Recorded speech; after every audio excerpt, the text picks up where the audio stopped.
Good Friday night to you. We've got a very interesting person tonight, from waitress to politician. The Dan Yorke State of Mind program is brought to you in part by Lookout Rhode Island and Takeo Comfort Solutions. You know, it's not terribly unusual these days to have people who get active on a single issue find some discomfort, challenge, aggravation, bone to pick with the process, and then say, you know what? I'm getting in this game. Sometimes they end up with fledgling, fall on their face, embarrassing efforts. Sometimes they get elected. Our guest got elected. Welcome in. Great to see you. Thank you for tuning in. On Friday nights, we kind of spread it out a little bit, relax. We don't have a rundown because, don't tell anybody. You've heard this routine before, right? We record our Friday shows on Thursday. So it gives us a chance to kind of expand on issues, and sometimes we have debates and multiple guests. But tonight I just wanted to sit with our guest because she intrigues me and a whole bunch of others. I first met Moira Walsh here on the set months ago when she was advocating for an increase in the minimum wage for waitresses, wait help, that kind of thing, because they felt like a discriminated group. I was impressed with her then, but I had no idea that she'd end up screaming into a megaphone like this the other night. Take a look. I work across the street from 3 high schools. And this morning, when I went up to a table of 14-year-old girls and said, "Babies, how you doing today?" they burst into tears and looked at me and said, "People can grab me now because the president said that it's okay. This is everyone's responsibility. This is on all of us." These were not Rodriguez's and Sanchez's that elected Donald Trump. These were Walsh's. These were Smith's. This was us. And it is on us to rectify this situation. Well, look at you. Congratulations on your election. Thank you. Thank you. We'll talk about your election and your representative-elect status and some of the state issues and the things you want to get into coming up over the course of time here. But what were you trying to say there? I mean, it's, you know, anytime we edit, a speech, you don't always get the full context. But what do you want to rectify here? Here's my issue, okay? I'm not a Hillary fan, particularly. I was not super thrilled about voting for her. I was not super thrilled about having to defend her against email allegations and her husband's sexual exploits, and all of the really undemocratic things that she's done over the course of her career. But when you vote for a candidate, you need to accept responsibility for that vote. And so if I, as a Hillary voter, have to consistently defend against her emails and her husband's infidelities, then my family as Trump voters needs to own that he was a KKK endorsed and a Nazi party endorsed candidate. And I'm not saying that that makes you racist for voting for Donald Trump, but it comes from a real place of privilege to be able to protest with your vote like that, when there are a lot of us that don't have that privilege. I'm getting lost. Hold on to the privilege part. The notion, by the way, in case you don't know, many of my viewers and listeners certainly know, I'm not a Trump guy. I was a never Trump guy. I didn't vote for Hillary Clinton either. I voted for the Libertarian candidate only because at least I thought if they got 5% in the state, we'd have a third party representation, a new foundation for diverse thinking in the state. Didn't get there. Gary Johnson only got 3.5%, so oh well. So, I feel as lost as a lot of people did in this election. But the notion that Donald Trump was endorsed by the David Dukes of the world, the KKK, I mean, there are a lot of people on the very left liberal side who cling on to candidates as well and stick to candidates while the candidate says, or the politician says, I didn't ask for that. Are you suggesting that Donald Trump is responsible for the endorsement that he gets from an organization that exercises First Amendment on its own? I think that Donald Trump's rhetoric is absolutely responsible for the appeal that it lent to that party. I think that his appointments make it very clear. Steve Bannon from Breitbart, who's a very alt-right individual and is very cozy with the Klan, makes it clear that while he may not himself be racist, he's certainly not going to stand up against racism. You know, the Steve Bannon appointment is interesting. You know, once we get off the emotion of the election, we start talking about some of the transition matters. There aren't a lot of people who understand who Steve Bannon is. And to be honest with you, I'm not going to profess that I actually do understand all of what Steve Bannon represents. He's a smart guy, has served the country. You've got to, sometimes when you're running a website for profit, you allow points of view that may go, you know, and they may find a home. And I'm not necessarily ready to suggest that he's as whacked an alt-right guy as you worry about. He did figure something out, though, when he came in with Kellyanne Conway. The two of them really kind of turned this Trump campaign around. He figured out that the Rust Belt and the Midwest out there were places of complete discontent. The Democrats didn't, and they got beat out in the field. You got to give the guy credit for being smart. Absolutely. And we, as the Democratic Party, of which I'm new to, I was formerly an independent, which is like super frowned upon in Rhode Island, because how dare we be reasonable. Well, wait a second. The biggest voting block in the biggest block of registered voters in Rhode Island are unaffiliated voters. I'm talking about the in the politics of the state house. You can't get any, not a whole lot that you can accomplish. You've learned that already. Yes, I'm well Good for you. But the DNC needs to accept a lot of responsibility for this as well, because you can't call people racists and sexists and deplorables for 20 years and then expect them to vote for you. So what are you doing? Very much, as I mentioned before we started filming, I'm fishing with dynamite. The amount of feedback that I have gotten from this rally has enabled me to engage with people who don't think like me. I have been reaching out to Trump supporters very steadily. Anybody who writes a nasty comment on my wall gets a message from me saying, don't just tell me I'm wrong, tell me why I'm wrong. Engage with me. This Donald Trump thing was a protest vote. Even people who voted for him will agree with that.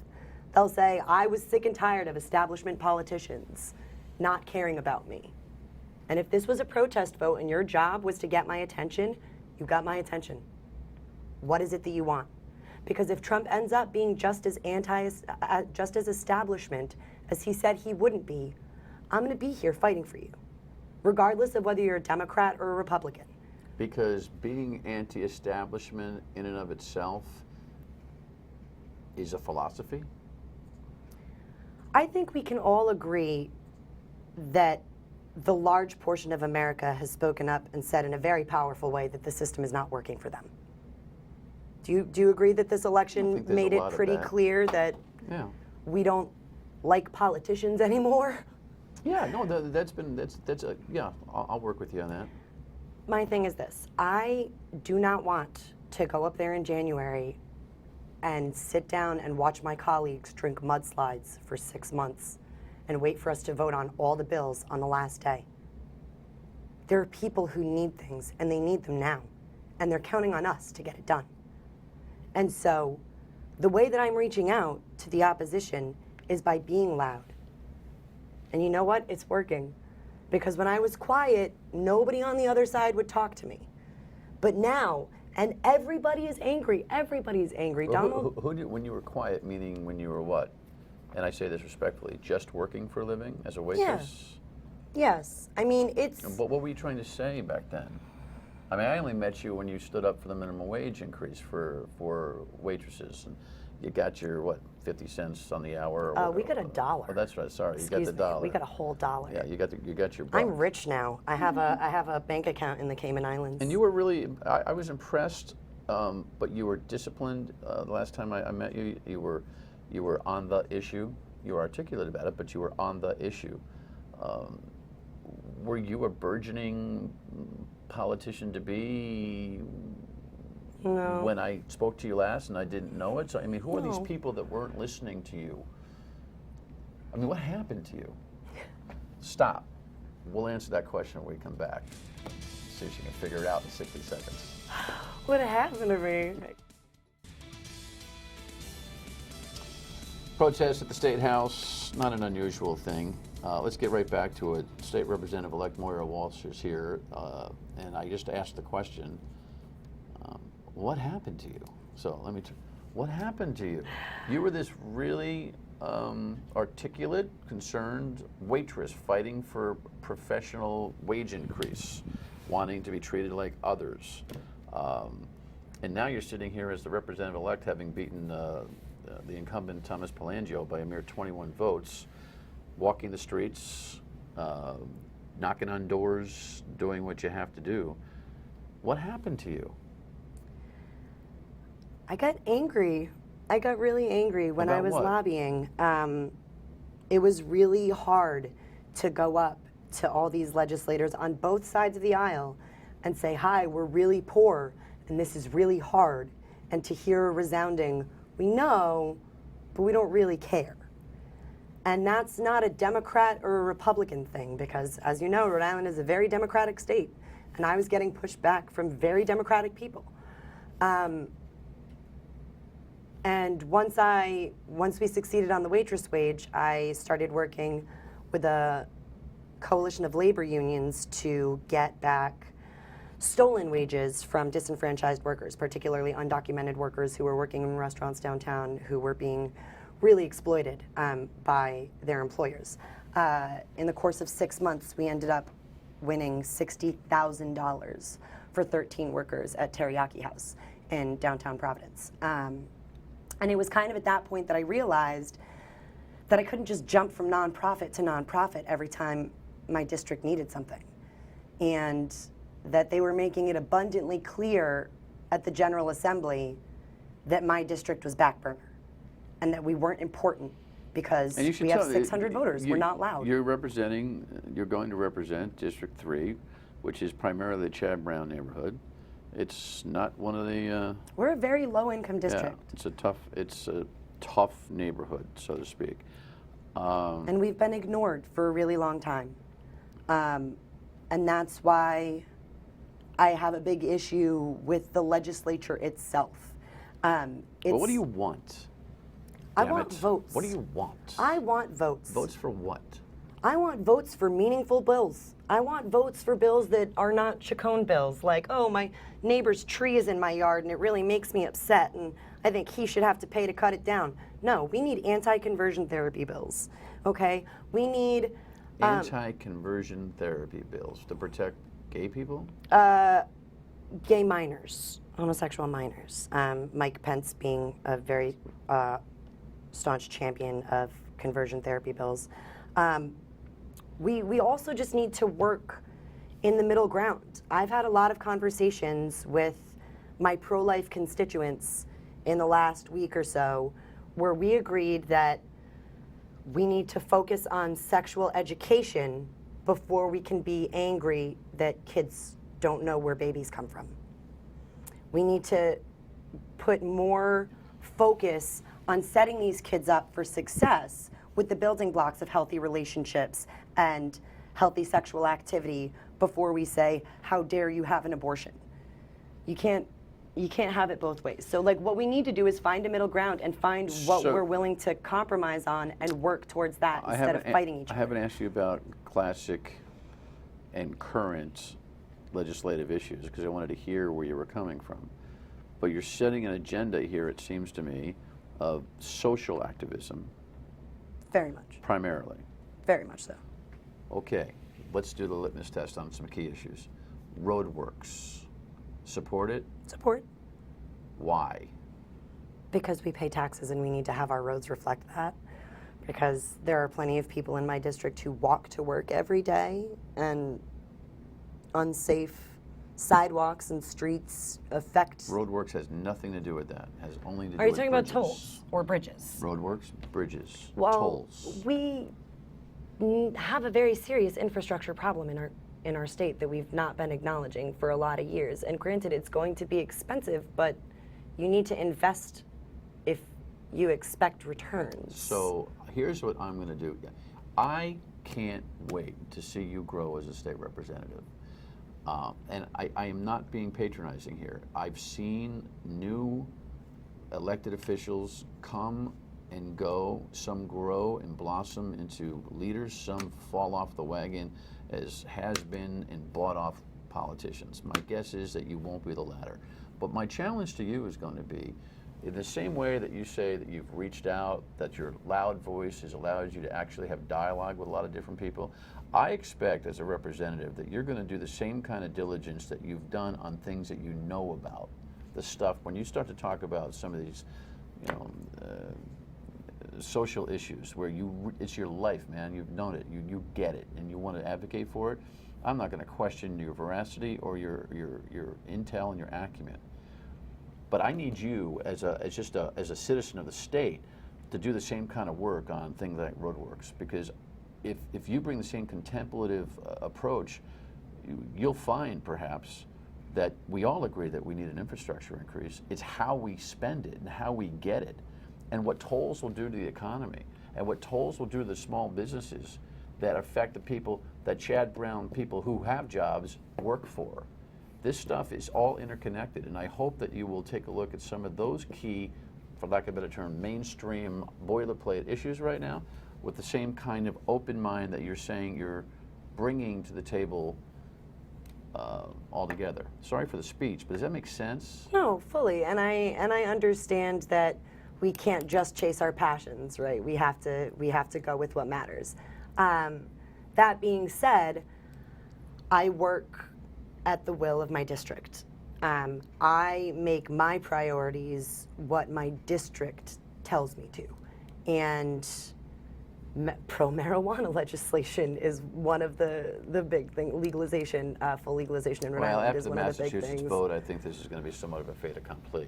But I mean, like those, I cannot ever promise you that my priorities will be my policy priorities. My neighborhood's priorities will always be. Do you label yourself something? Are you part of the progressive left at the General Assembly that the Speaker so worries about? I find that because I'm 26, that is automatically what I am. I'm like a left-wing liberal, but I don't expect us all to be wearing hemp pants and be the next Brooklyn anytime soon. I'm a reasonable person who lives in the real world and recognizes that we're not all going to be sitting in a drum circle. That is where I have been pigeonholed, Dan. No, I'm asking. I'm not. No, right as now, I said. Frankly, you're a refreshing, somewhat loose cannon. So I'm not ready to. I think you're going to evolve in all sorts of different ways. So when we come back, it's that real-world experience, though, that was caught in a story in the Atlantic, which I thought was kind of provocative. We'll talk about that when we come back. Stay with us. So the Atlantic, very widely read national piece, found Moira Walsh and talked about, actually printed an interview. And a lot of it stemmed, and this was pre-election, by the way. They did not know that you were going to win. This is pre-general. Pre-general election. Yeah, well, that's right. You beat a Democrat in the primary. So yeah, I didn't have a... So you didn't have a general election. So you've known you're the representative-elect for a long time. But point being, your experience as a waitress has prepared you for politics. I could talk to you for an hour about that, but give me a couple of minutes on that. Why? First of all, just the very basic diplomacy of having to hear really horrible things said to your face and to keep a smile on because that person is paying your bills. Like? Well, like you know that 38, as the last time I was here, I mentioned to you that 38% of all sexual harassment claims nationwide come from the restaurant industry. It's because when your base wage is lower, you have to be diplomatic. So when people ask for a side of hot waitress, I just have to giggle and, oh, well, we don't have plates big enough for that. And they do that. Yes. Oh, and they do that on the campaign trail. Oh, do they do that on the campaign trail? I apparently am very sheltered because I grew up in a very progressive state. Rhode Island is very democratic, you know? But some of the things that I heard while knocking doors were just like appalling. Like? About, oh, I can't say them on your show. Absolutely can't say them on your show. But like that women aren't allowed, like women shouldn't run for political positions because who's gonna watch my kid while I'm doing all this? And Shouldn't my husband be running? Right. I don't have a husband. You're a single mom. Single mom, yep. An incredible co-parent, really, really great dude. Just not for me. But that has been mostly, that was a bigger chunk of my campaign than I anticipated it being, and that's from legislators so you feel to like there was union kind reps of, it's the same kind of sexual harassment that you're apt to have to face in your job? Yeah. You found that on the trail? Oh yeah, all the time.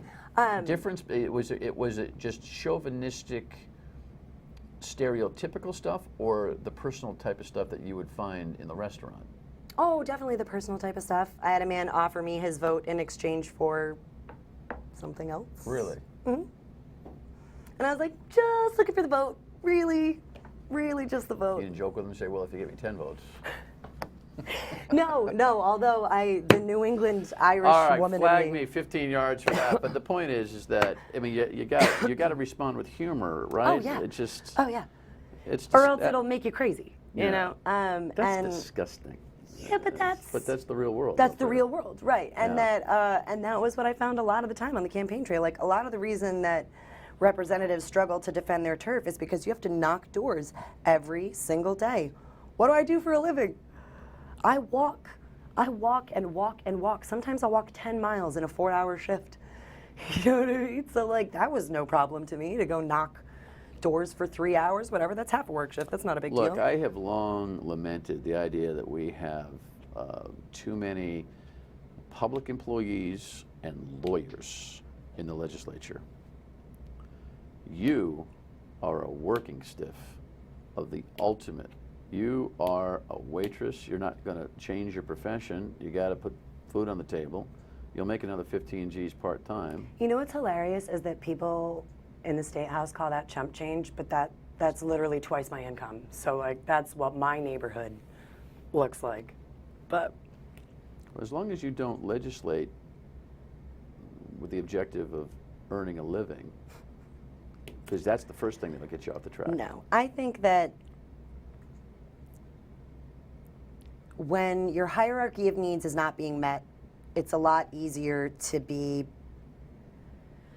waver in your moral compass. I lost my job in order to run this campaign. I was working a secondary job at a nonprofit organization, and I lost my job in order to run this campaign. They told me you can either run or you can work here.